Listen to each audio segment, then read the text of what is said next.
Assalamualaikum warahmatullahi wabarakatuh. Bismillahirrahmanirrahim. Alhamdulillahirabbil alamin. Wassalatu wassalamu ala sayyidina Muhammadin wa ala alihi wa sahbihi wa alaina ajma'in. Amma ba'd. Hadirin hadirat jamaah salat subuh yang dirahmati Allah Subhanahu wa taala. Melanjutkan pengajian pada kitab Mukasyafatul Qulub sampai pada Al-Babus Tsani wa Sittuna fi Fadlil Wudu'i, tentang fadilah wudu. Bismillahirrahmanirrahim.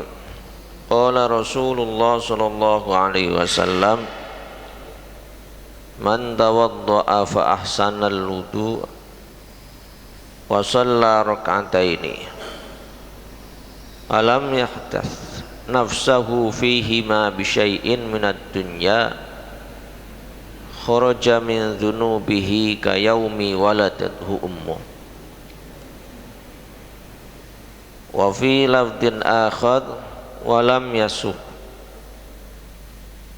fihi ma ghafara lahu ma taqaddama min dhanbihi.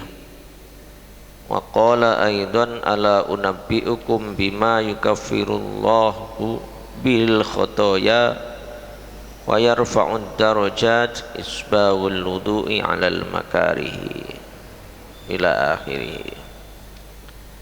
Hadirin hadirat rahimakumullah,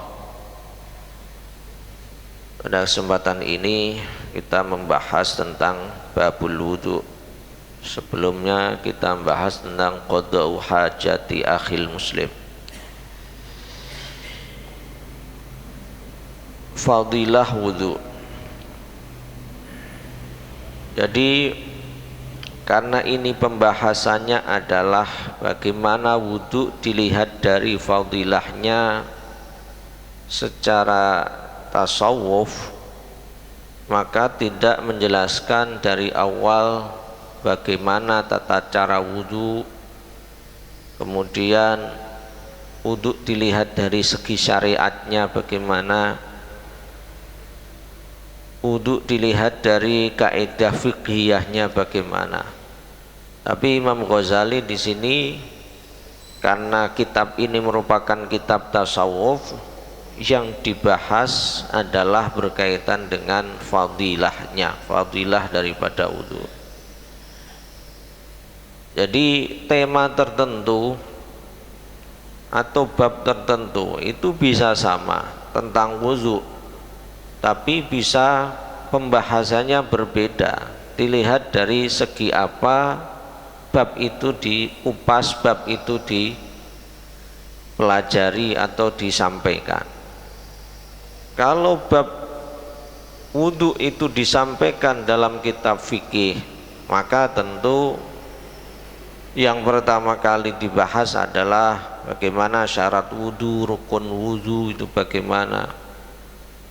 Kemudian juga kalau dibahas dalam kitab usul fikih atau kaidah fikih, maka wudu itu merupakan sesuatu yang wajib ada sebelum pelaksanaan sholat dan lain sebagainya.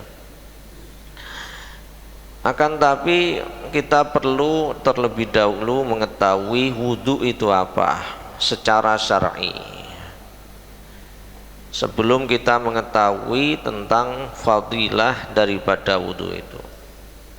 Kita pernah mendengar dalam kaidah usul fikih, qawaidul fiqhiyah, ada sebuah kaidah yang menyatakan ma la yatimul wajib illa bihi fahuwa wajib. Ma la yatimul wajib illa bihi fahuwa wajib.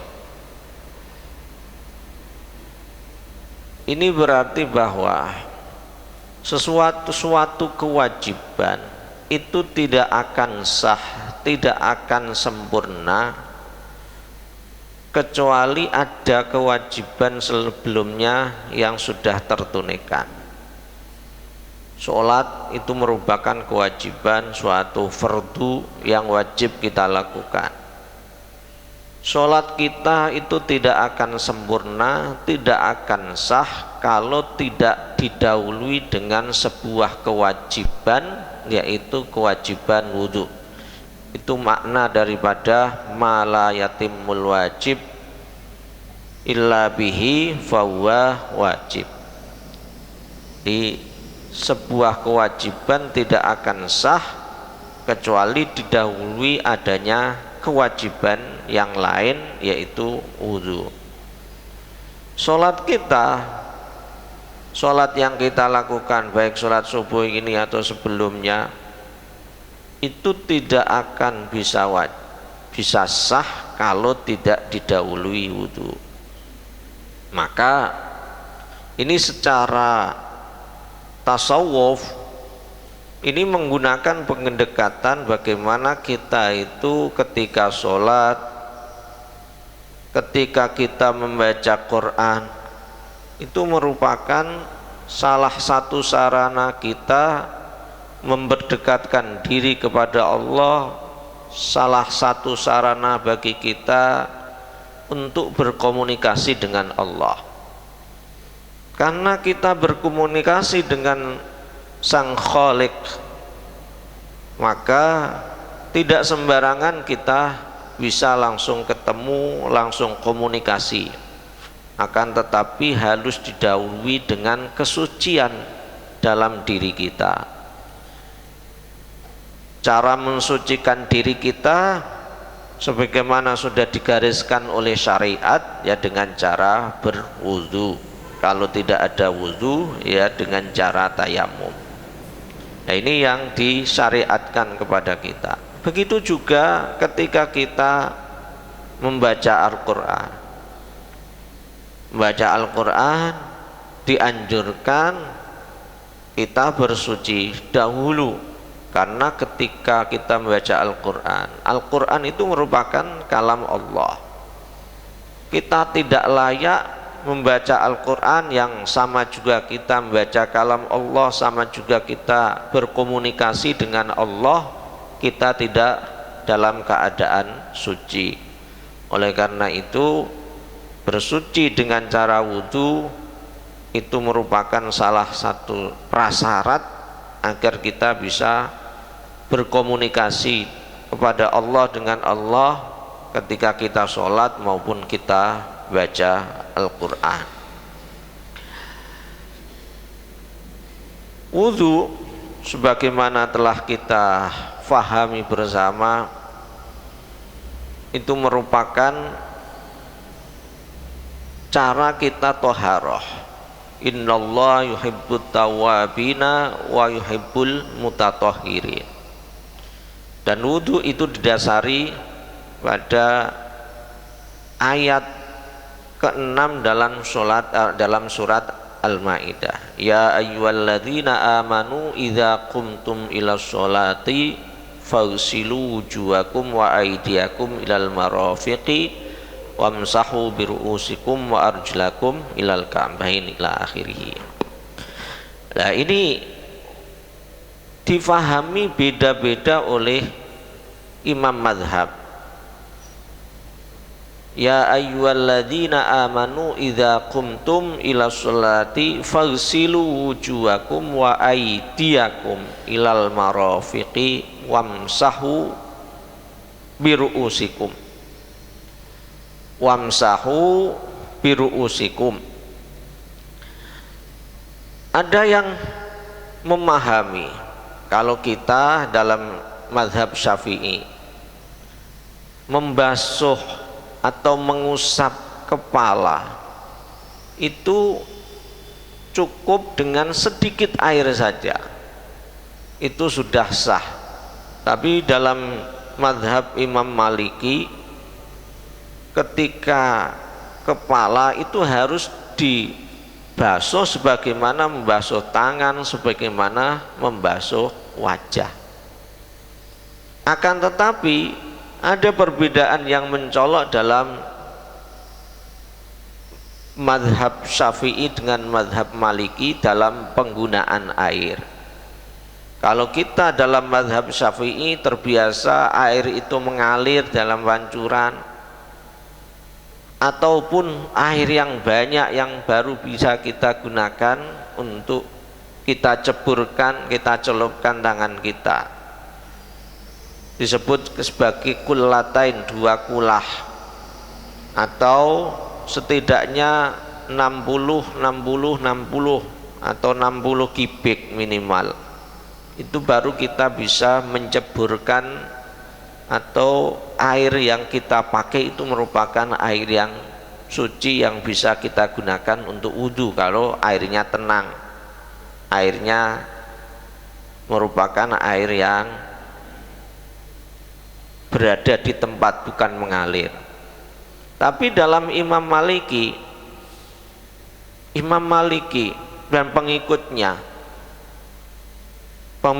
Imam Malik itu kebanyakan berada di Afrika Utara. Afrika Utara itu ya Aljazair, kemudian ada Tunisia, Maroko, dan juga negara-negara Afrika yang rata-rata merupakan tempat di mana air itu sangat sulit. Maka mereka memilih madhab Maliki diantaranya karena dalam wudhunya Imam Maliki itu merupakan wudhu yang sangat simpel, mudah, tidak menggunakan air yang sangat banyak. Jadi satu gayung itu sudah bisa digunakan wudhu dengan cara dicelupkan dan biasa gitu. Justru aneh kalau berwudu itu air mengalir menggunakan air yang banyak dalam mazhab Maliki. Meskipun di masjid-masjid sekarang, masjid mereka sekarang juga itu, tapi airnya juga sangat sedikitkan. Tidak seperti kita air mancur yang sangat banyak. Jadi satu gayung bisa digunakan untuk wudu, dicelupkan tangannya dan tidak ada dianggap sebagai air yang mustakmal, tidak. Jadi ketika basuh wajah ya di tangan dikobokkan, kemudian wajah, kemudian kebokkan lagi tangan, kobokkan lagi. Air kalau rambut itu harus semuanya, bedanya dengan dengan Syafi'i, justru ketika airnya banyak, dalam madhab Syafi'i harus airnya mengalir banyak, kalaupun diceburkan airnya ada sekulata ini, itu justru hanya sedikit sekali dalam membasuh, menggunakan sedikit air. Ketika mengusap rambut itu sudah cukup, mengusap kepala itu sudah cukup. Ya ini, jadi itu ada perbedaan-perbedaan dalam wudhu Imam Maliki dan Imam Syafi'i.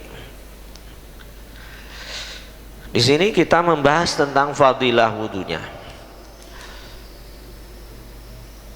Qala Rasulullah sallallahu alaihi wasallam, man tawaddo'a fa ahsanal wudu'a wa shalla rak'ataini. Barang siapa berwudu, ketika berwudu dia betul-betul berwudu dengan sangat baik, rukun-rukunnya terpenuhi, mulai dari niat, kemudian basuh wajah, basuh tangan, kemudian mengusap rambut sampai kepada kaki, membasuh kaki. Itu dilakukan dengan baik, dengan airnya sampai mengalir betul-betul. Wa shalla rak'ataini, kemudian setelah itu dia sholat 2 rakaat. Maka ini kata-kata wa shalla rak'ataini ada yang memahami bahwa sholat di sini merupakan sholat ba'dal wudu. Ada sholat itu sholat sesudah wudu, sholat sunnah sesudah wudu.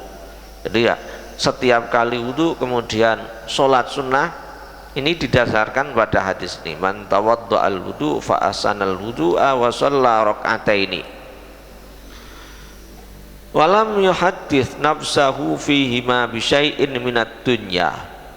Antara dia wudu kemudian dia sholat, ada yang memahami ketika dia wudu kemudian dia sholat apapun ini, ketika sudah wudu kemudian wudunya sangat baik, sangat sempurna, ada yang memahami dengan kata isbahul wudu, ketika dia wudu kemudian langsung melakukan sholat tanpa berbicara dengan siapapun urusan dunia, maka kharaja min dzunubihi kayaumi waladathu ummu.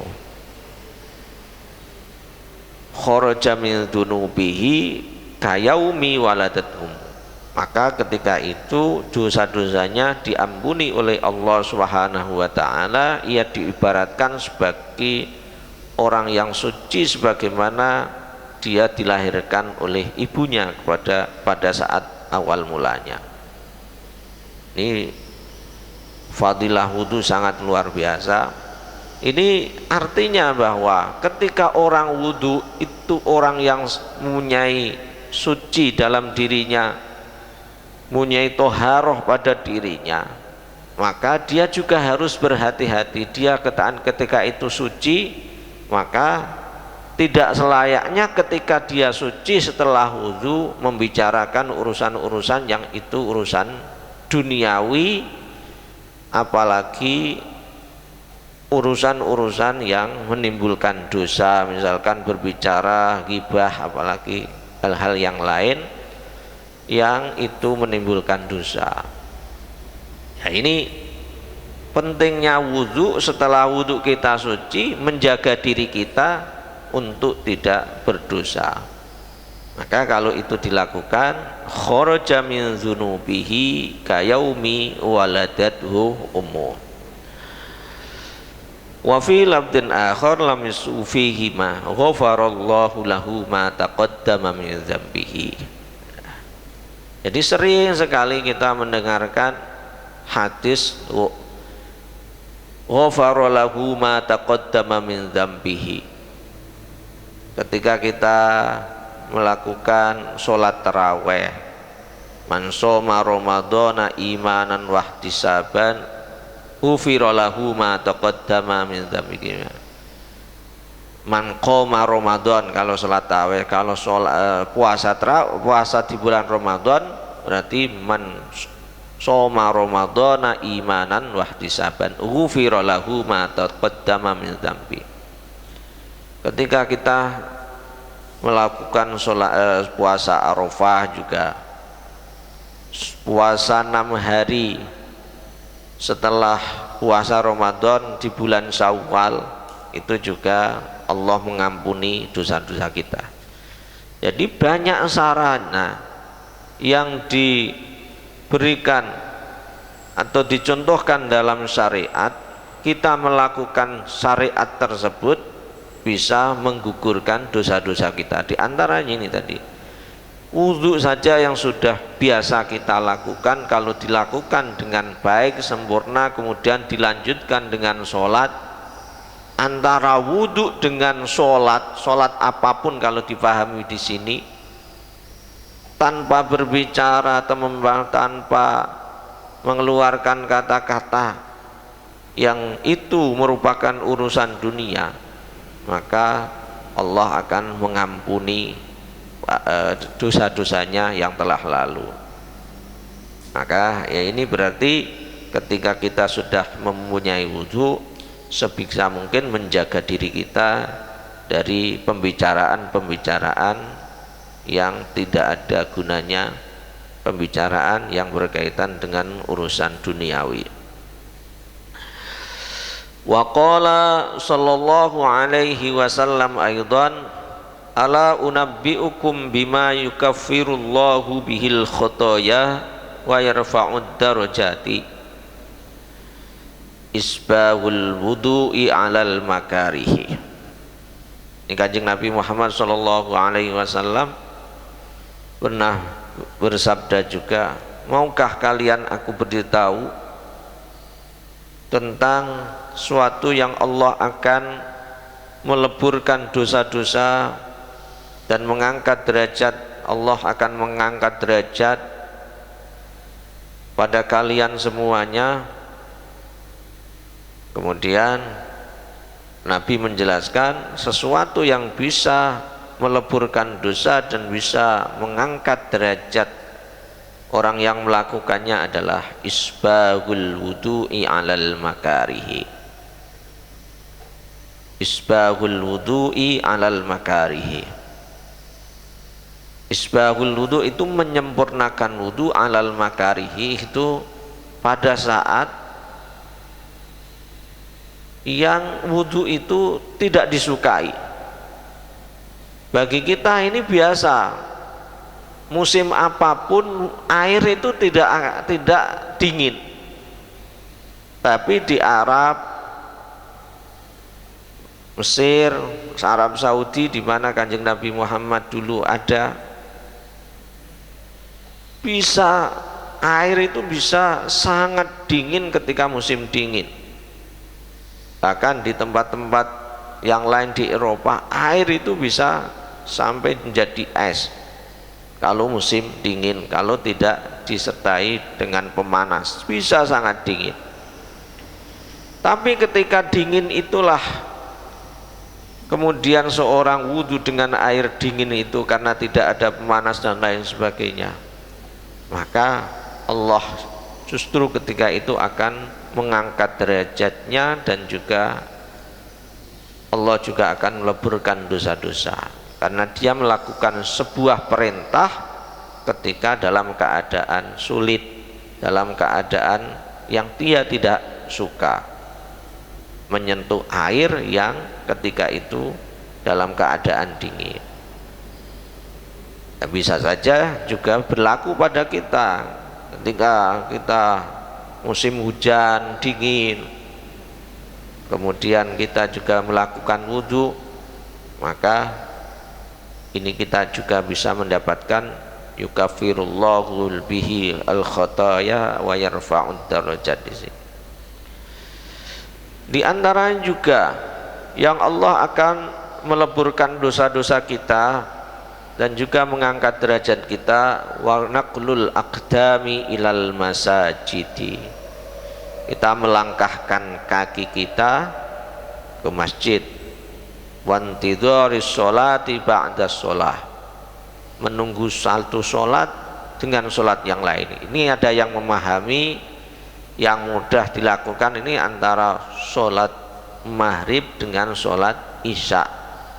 Di situ menunggu intidharus sholah ba'da sholah. Ini fadilahnya luar biasa, menunggu sholat maghrib berjamaah, kemudian tetap berada di masjid, ya diusahakan ketika itu ya beribadah, bukan wasib, bukan apa, ya tetap beribadah. Maka termasuk yukafirullahu bihil khotoya wa yarfa'ud darajat. Allah akan melebur dosa-dosanya dan juga mengangkat derajatnya. Intidharus sholah ba'da sholah falakumur ribat salata marrat. Wa tawaddu'a sallallahu alaihi wasallama marrotan. Jadi Nabi itu sebagai contoh, Nabi itu pernah dulu wudhu, ketika wudhu airnya cuma sekali, marrotan. Ya berarti sah, karena dicontohkan oleh Nabi. Wudhu Nabi airnya sekali, ketika sudah air gini sekali sudah cukup, kemudian tangan sekali sudah cukup. Maka Nabi mengatakan, wa qala hadza wudhu'un la yaqbalullahu sholata illa bihi. Ini cukup maksudnya. Hadza wudu'un la yaqbalullahu sholah illa bihi. Allah tidak akan menerima sholat kecuali dengan wudhu ini. Berarti wudhunya cukup. meskipun sekali saja. Wa qala man tawaddo'a marrataini atahullahu ajrahu marrataini. Barang siapa wudu, ketika wudu menggunakan air dua kali marrataini atahullahu ajruhu marrataini. Allah juga akan melipat gandakan pahalanya dua kali karena menggunakan air dua kali tadi, marrataini. Kemudian wa tawaddu'a salasan. Jadi Nabi pernah mencontohkan wudu itu dengan air sekali, wudu juga dua kali. Kemudian Nabi juga pernah mencontohkan wudu itu dengan air tiga kali. Wa tawaddu'a salasan. Wa qala hadza wudu'i wa wudu'il anbiya min qabli. Ini adalah wudu saya, wuduku, dan wudu para nabi-nabi sebelumku. Wa wudu Khalilir Rahman Ibrahim alaihissalam. Ini juga wudu yang dilakukan oleh Nabi Ibrahim Khalilur Rahman. Jadi ini merupakan kesempurnaan daripada wudu, yang wudu dengan tiga kali itu wudunya Rasul, wudunya para nabi sebelum Nabi Muhammad sallallahu alaihi wasallam, dan juga wudunya Nabi Ibrahim Khalilur Rahman. Jadi meskipun sekali cukup, dua kali juga pahalanya dua kali. Tapi ketika salasan ini kemudian diberi keterangan hadza wudu'i wudu lambiya min qabli wudu'il khalir rahman, menyatakan, berarti mengindikasikan bahwa wudu yang tiga ini merupakan wudu yang sempurna. Wa qala sallallahu alaihi wasallam man zakarallahu inda wudu'ihi tahharallahu jasadahu. Nabi Muhammad sallallahu alaihi wasallam pernah bersabda, barang siapa ketika dia wudu ingat kepada Allah dan dengan sadar ya wudunya itu merupakan perintah Allah. Jadi banyak kan orang wudu asal wudu gitu saja, suatu rutinitas, mau sholat ya wudu. Tapi di sini barang siapa dia wudu, ketika wudunya ingat Allah dan sadar itu adalah perintah Allah Subhanahu wa taala, dan menghayati wudunya ketika wudu membasuh wajah, dan ini betul-betul perintah Allah dengan membasuh wajah. Ketika membasuh tangan sadar ini adalah perintah Allah yang dicontohkan oleh Rasulullah Shallallahu Alaihi Wasallam dan disampaikan oleh Allah dalam surat Al-Maidah ayat 6 itu. Dengan sadar dan ingat kepada Allah ketika wudhu itu, maka Kanjeng Nabi Muhammad mengatakan toharallahu jasadahu kulluh, toharallahu jasadahu kullahu, maka Allah akan mensucikan semua jasadnya. Kemudian wa man lam yadhkur Allah lam yutahhir minhu illa ma asabal ma. Akan tetapi barang siapa ketika dia berwudu tidak ingat Allah sama sekali, maka Allah tidak akan mensucikan, hanya saja dia hanya mengairi tubuhnya dengan air saja. Jadi di sini ada perintah dan ada fadilah ketika kita wudu, dan wudu itu tidak hanya sekedar formalitas untuk menggugurkan atau mensahkan sholat kita, akan tapi ketika kita wudu benar-benar ingat kepada Allah dan itu adalah perintah Allah, maka Allah akan mensucikan jasad kita semuanya. Faqala sallallahu alaihi wasallam man tawaddo'a ala tuhrin kataballahu lahu bihi asyra hasanati. Jadi ketika dia sudah keadaan suci, ini sabda Rasulullah, barang siapa wudu, dia sudah mempunyai wudu. Wudu'in al-wudu'u alal wudu. Berarti wudu ketika dia itu sudah mempunyai suci, sudah suci. Baik sebelumnya mandi besar atau mandi yang itu merupakan hal yang untuk mempunyai suci, maka kataballahu lahu bihi asyra hasanati. Nah, ini pentingnya tajdidul wudu. Maka Allah akan mencatat bagi orang yang sudah mempunyai wudu, dia wudu lagi, atau sudah mempunyai suci dia wudu lagi, maka Allah akan mencatatnya sebagai hal yang baik sampai 10 kebaikan, asyra hasanatin. Wa qala al wudu'u 'alal wudu'i nurun 'ala nur. Wudu itu dianggap sebagai suatu cahaya. Maka kalau sudah mempunyai wudu kemudian lama dia masih suci dengan wudhunya itu, kemudian wudhu lagi, maka itu dianggap sebagai al wudu'u 'alal wudu'i nurun 'ala nur, cahaya di atas cahaya.